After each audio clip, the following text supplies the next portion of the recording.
Pastor, irmãos, tudo bem? É o Carlos, mais um vídeo para o canal. E o tema que eu gostaria de falar nessa tarde com vocês chama-se jogo de futebol. Irmãos, às vezes fica difícil, né? A gente entender como que é o trabalhar de Deus nas nossas vidas. A gente fica às vezes perdido. A gente ouve tanta coisa, tanta rádio, gospel, tanta programação na televisão, né? Às vezes até mensagens que se desencontram, né, na igreja.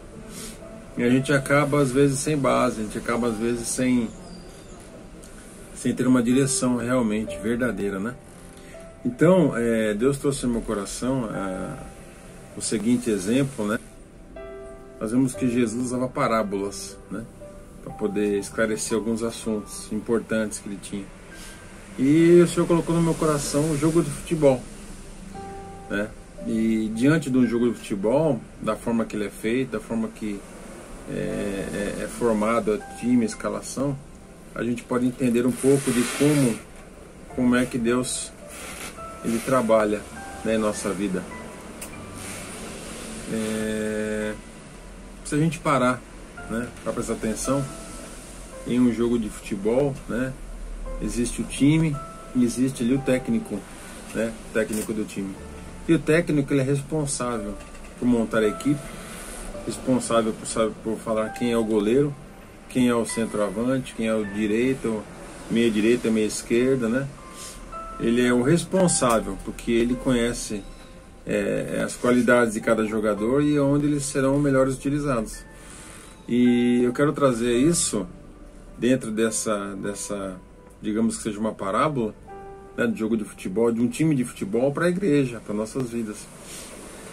E entendendo que a partir do momento que nós aceitamos a Jesus como nosso único e suficiente Salvador, Deus ele começa um processo em nossas vidas, né? Nós passamos a não viver para nós mesmos. Todos os nossos planos e projetos humanos, os quais não tinham nada a ver com aquilo que Deus preparou para nós ou para aquilo que Deus quer nos utilizar, isso tem que ser deixado de lado. Aquele que aceita Jesus, ele entra num time. Vamos fazer uma analogia. Aquele que aceita Jesus, ele entra no time de Deus. Então você imagine, Deus é o técnico e Deus escala você para ser um evangelista, né? Você é um evangelista, Deus te chamou e a posição que ele vai te colocar no time dele para jogar e para ganhar, e aí não é ganhar um jogo, é ganhar almas para o reino de Deus, é um evangelista. E aí entra o conflito, né? Outro conflito, porque na verdade hoje todo mundo que vai para a igreja se converte, ele quer virar pastor. Todo mundo da igreja quer ser um pastor, né? É interessante que num time de futebol não tem só goleiro. Um time de futebol não tem só o centroavante, né? Digamos que seja o destaque, o cara que vai golear, etc. Um time de futebol não tem só o meia direita, o meia esquerda, né? Não tem só os reservas, não é mesmo? Então cada um tem uma peça importante, tem uma função importante. É uma peça importante no time e tem uma função importante.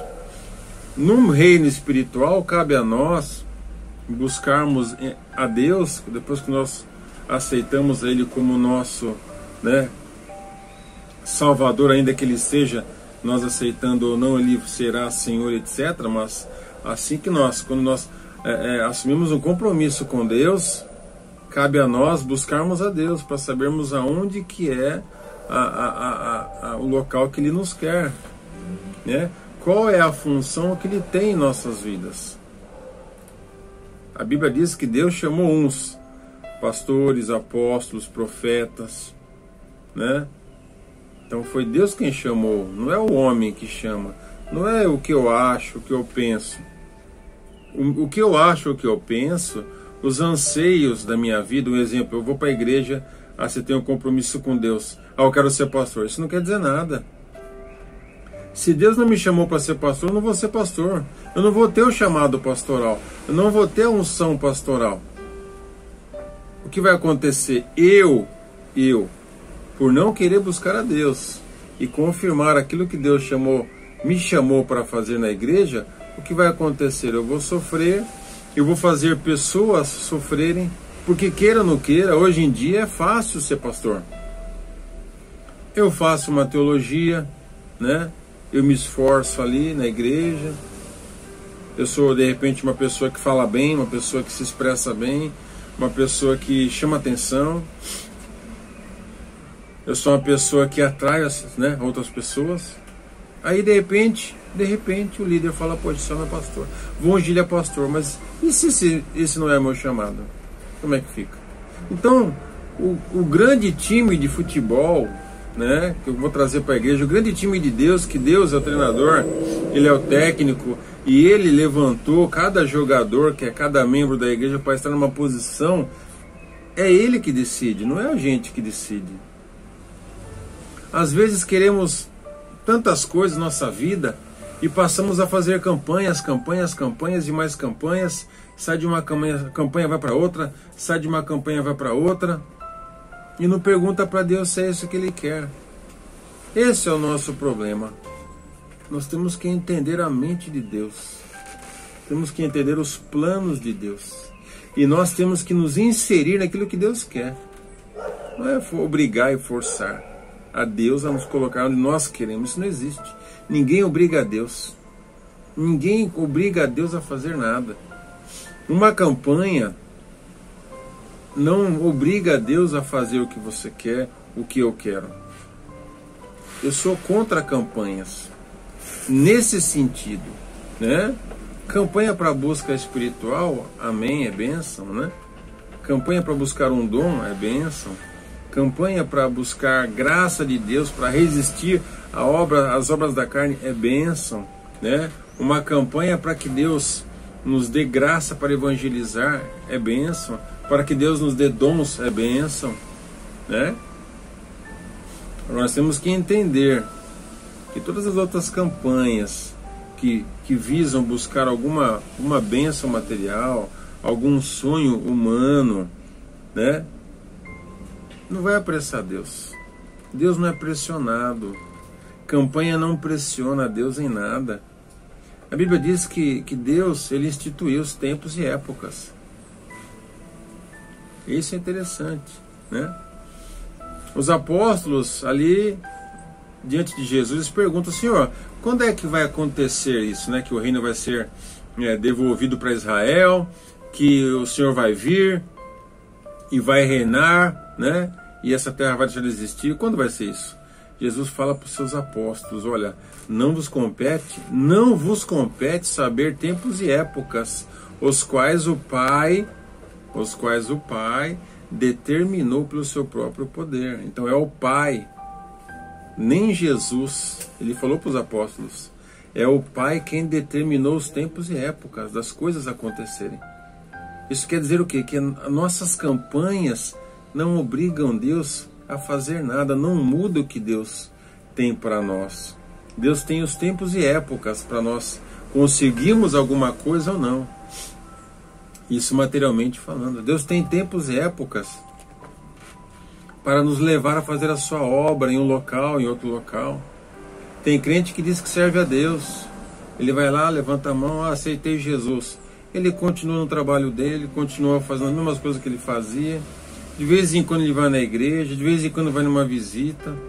Isso não é servir a Deus. Você simplesmente continua a sua vida, né, esse cidadão, do mesmo jeito que era antes de aceitar o Senhor. Aí é que está. Nós temos que buscar a Deus. Senhor, eu te aceitei. Aonde o Senhor quer que eu vá? O que o Senhor tem para a minha vida? Qual é o meu chamado? Eu sou um pastor? Eu sou um evangelista? Eu sou alguém que vai cuidar de levar os alimentos para as pessoas que estão precisando? Essas são as perguntas que nós temos que fazer. Quer fazer campanha? Faça a campanha para obter essas respostas. Senhor, qual que é o meu chamado? Faça a campanha, busca a Deus. Deus, aonde eu tenho que ir?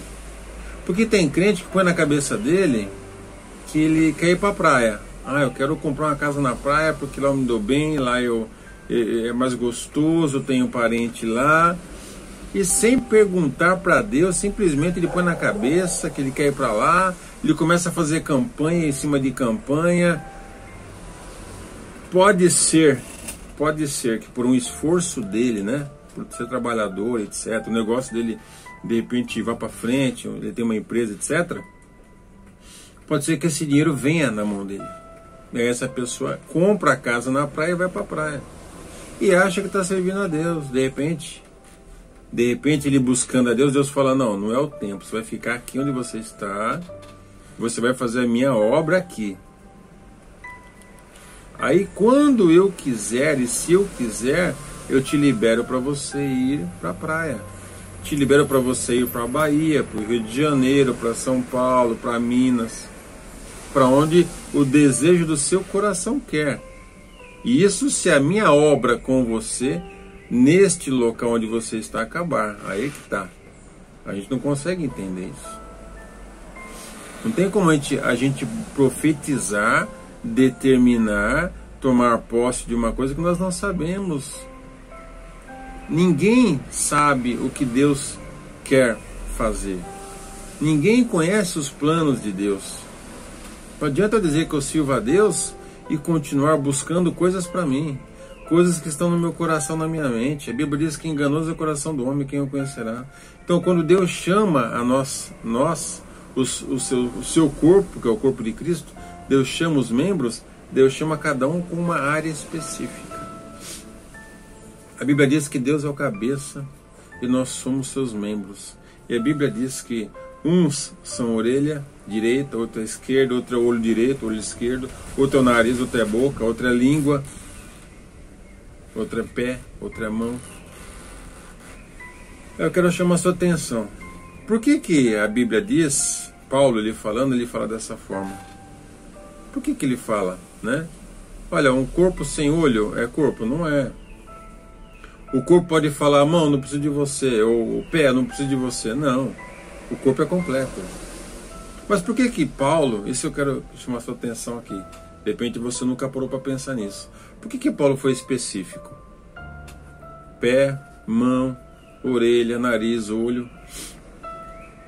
Porque cada um tem uma peça importante no corpo de Cristo. O olho não pode ser mão. Nem por isso o olho é mais importante que a mão. O pé não pode ser nariz. E nem o nariz ser o pé. Cada um tem a sua importância. E todos são importantes no corpo, que um corpo não é completo se não tiver o nariz, se não tiver o pé, se não tiver o dedo da mão. É profunda a situação. A gente nunca a gente não para. A palavra de Deus ela é maravilhosa, ela é profunda demais. É profundo o negócio. O nariz, ele tem atributos, é olfato. O olho, para você conseguir enxergar, ver esse mundo aqui, né? O ouvido para você poder ouvir. Então cada membro no corpo de Cristo tem uma função importantíssima. Agora, às vezes a gente, achando que está servindo a Deus, aceita Jesus, aí temos já um monte de planos, temos uma cartilha cheia de planos, de metas, o que eu vou fazer, eu vou acontecer, eu vou mudar para cá, eu vou mudar para lá, que eu vou pregar a palavra de Deus. Nem perguntou para Deus o que Deus quer na vida dele, já está traçado o plano. De quem traçou o plano na vida dele, da obra que ele tem que fazer para Deus, é ele. Está querendo fazer a obra sem Deus, na verdade. Porque é Deus quem envia. A Bíblia diz que é Deus quem envia, é Deus quem capacita, é Deus quem dá dons. A Bíblia diz, como saberemos do Evangelho se não há quem envie? Como iremos se não há quem envie? Como saberemos do Evangelho se não há quem pregue? Aí eu te pergunto, quem é que envia? É Deus que envia. Ou seja, cabe a cada um que aceitou o Senhor Jesus perguntar, entrar em campanhas. Quer fazer campanha? Faça campanha para saber o que Deus tem na sua vida.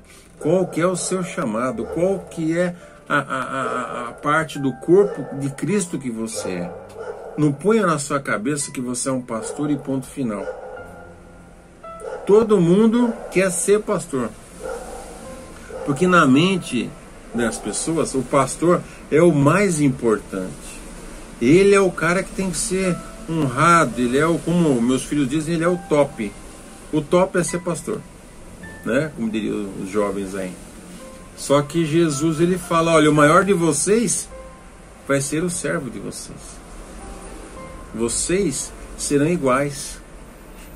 Jesus falou, não haverá maior entre vocês. Entre vocês, vocês serão todos iguais. E aí o camarada encasqueta na cabeça que ele quer ser pastor. E aí, como eu falei, ele fala bem, fez uma teologia, né? É um cara amigo de todo mundo. De repente, daqui a pouquinho vira pastor. Aí o chamado dele é um chamado para ficar na igreja, varrendo a igreja. Ô irmão, o que é isso? Eu só varrer a igreja? Que negócio é esse? Porque ele acha que varrer a igreja é inferior. Varrer a igreja é para quem não tem, olha só, olha como é que é interessante, né? É para quem não tem o chamado dele, que ele põe na cabeça que ele é pastor. O chamado dele é pastor. Então, vai na igreja, não, que isso, eu falo bem, eu sei da Bíblia inteira, eu sou o melhor, eu sou cativante quando eu falo. E ele acha que os atributos humanos dele, o carisma, ele ser conhecedor, falar bem, ele acha que tudo isso Deus está preocupado com a parte humana dele. O ser humano acha que Deus está preocupado com o que nós sabemos, que Deus só vai chamar astrônomo, então. Deus só vai chamar matemático, físico, né? Vai chamar o Pedro, pescador, praticamente semi-analfabeto lá. Ah, Pedro, esse cara a gente não sabe nem falar, né? Mas hoje não. Os crentes não conseguem enxergar as coisas. É só os melhores. É só os letrados que são pastor, né? E são os melhores. E aí tem essa situação que eu falei para você. Teu irmãozinho que ele acha que ele não pode ser só membro, ou ele não pode só varrer, fechar a igreja e abrir a igreja, porque ele é melhor. O ego do coração dele, ele vai pelo ego dele. O ego dele, não, eu sou melhor, eu sou o cara. E aí ele sofre. E aí nesse time de futebol que Deus está, né? Aliás, que humanamente falando, no mundo está, o goleiro, ele faz campanha para ser centroavante, né? O centroavante faz campanha para ser lateral direita, né? O técnico coloca ele como goleiro e ele quer fazer gol. Ou ele coloca o abençoado para fazer gol, ele quer ser goleiro, não quer. Então ele fica procurando aquilo que mais interessa, pelo que é interesse dele. Só que a Bíblia diz que nós temos que buscar qual é a boa e perfeita e agradável vontade de Deus para nossas vidas. É a vontade de Deus para nossas vidas, ainda que às vezes nos traga dor, né? Quando ali Jesus ele repreende Pedro, quando ele está falando que ele vai ter que morrer na cruz do Calvário, Pedro fala, não senhor, você não vai morrer dessa forma. O que Jesus fala? Olha, para trás de mim, porque você não compreende as coisas do reino de Deus. Você só quer enxergar as coisas humanas, aquilo que é agradável, que é interessante. Porque havia um propósito naquela dor de Cristo. Havia um propósito na morte e ressurreição de Cristo na cruz do Calvário. E Pedro, ele olhou humanamente aquilo que cercava ali o mundo dele, ali o viver dele. E o crente hoje vive da mesma forma. Não busca a Deus. Deus, qual é a minha posição nesse grande time? Eu sou goleiro? Eu sou centroavante? Eu sou lateral esquerdo, lateral direito? Eu sou reserva? Eu sou gandula? O que eu sou? Não, ele põe na cabeça dele o que ele quer e estou servindo a Deus. E atropela tudo, faz aquela bagunça, né? Vira cantor gospel, que hoje é só misericórdia, só música. É música, na verdade, né? Não é hino, é só música para alegrar o coração do povo, para dar falsas esperanças, né? Hoje é só texto bíblico pregado que você vai vencer, você vai conseguir, porque como se isso não fosse uma verdade, nós já vencemos, já conseguimos, já, né? A Bíblia diz que o Senhor já nos colocou, já estamos, já nos abençoou com toda a sorte de bênçãos espirituais com Ele. Então não precisa mais de buscar a bênção, já me abençoou. Nós já somos salvos em Cristo. E ponto final. O que nós temos que fazer agora é deixar de sermos mesquinhos e continuar tentando buscar com uma fachada de que aceitamos a Deus e buscando nossos próprios interesses, buscando aquilo que a gente acha que é melhor, né? Tá cheio de gente achando que está servindo a Deus sem Deus. Aí é que está a grande situação, a grande questão. Então, como nesse time de futebol ali, o técnico, ele escala cada um na sua função, porque ele tem uma estratégia, ele tem uma forma de agir ali, ele sabe como ele vai conduzir aquele time até a vitória. Na igreja não é diferente. Deus, ele chamou a gente para locais específicos. Um ser orelha, outro ser olho, outro ser a boca. Não pode mudar isso. E para nós sabermos quem é a orelha, quem é a boca, quem é o olho, tem que buscar a Deus. Tanto o dirigente tem que buscar a Deus para ungir a pessoa corretamente, como o membro tem que buscar a Deus. Ó, pastor, eu estou buscando a Deus aí, qual que é o meu chamado? E o senhor busca também. Deus vai confirmar o meu chamado para o senhor me levantar aqui. Tem que ser dessa forma. Senão a igreja sofre. Entendeu? A igreja sofre. Essa hierarquia que existe na igreja, isso não existe. Isso não é bíblico. Hierarquia não tem nada a ver com a igreja. Hierarquia é um melhor que o outro. É um pode mais, pode menos. É um que tem que ser mais honrado, o outro mais ou menos, o outro não é honrado. Isso não existe na igreja. Jesus falou, são todos iguais. Então, se nós somos todos iguais, então se nós todos somos iguais, não existe hierarquia na igreja. Um maior que o menor que o outro, não existe. Somos todos irmãos em Cristo. Jesus falou, entre vós não será assim, pois vocês serão todos iguais, e o maior de vocês servirá ao menor. É isso que Jesus falou. Esta é a igreja. A igreja, na época dos apóstolos, quando eles chegam ali, Pedro, e eles instituem aqueles homens que vão servir às mesas, que são diáconos, né? A palavra diácono quer dizer servo. Então Pedro, ele fala, olha, nós ficaremos com a diaconia da palavra, ou seja, nós serviremos a palavra, e nós vamos levantar homens idôneos, cheios do Espírito Santo, que ficarão com a diaconia do alimento, porque nós não podemos servir a palavra e servir o alimento. Mas todos nós somos diáconos, né? Então, essa hierarquia, essas promoções não existem. Nós vemos que Atos dos Apóstolos, aqueles que foram chamados para servir à mesa, não viraram apóstolos depois, não viraram pastores depois, não viraram presbíteros depois. Deus, ele não chama um membro, eu vou te ungir cooperador. Deus não unge ninguém a cooperador e depois Deus vem e unge a diácono, e depois Deus vem e unge a presbítero, depois Deus vem e unge a pastor. Isso não existe. Isso na mente de quem criou a igreja, humanamente falando. Quem criou essa forma é a igreja atual. Isso é na mente da igreja atual, do homem que está à frente das igrejas humanas atuais. Isso não foi criado por Deus. É isso que nós temos que entender. Então, que nós possamos, ao aceitar ao Senhor, buscarmos a Deus para sabermos aquilo que Ele tem para as nossas vidas. Qual peça nós somos neste time que Deus chamou para ganhar almas para o reino de Deus. Amém? Pense nisso. Deus te abençoe, Deus te guarde. Até o nosso próximo vídeo. Fiquem na paz do Senhor.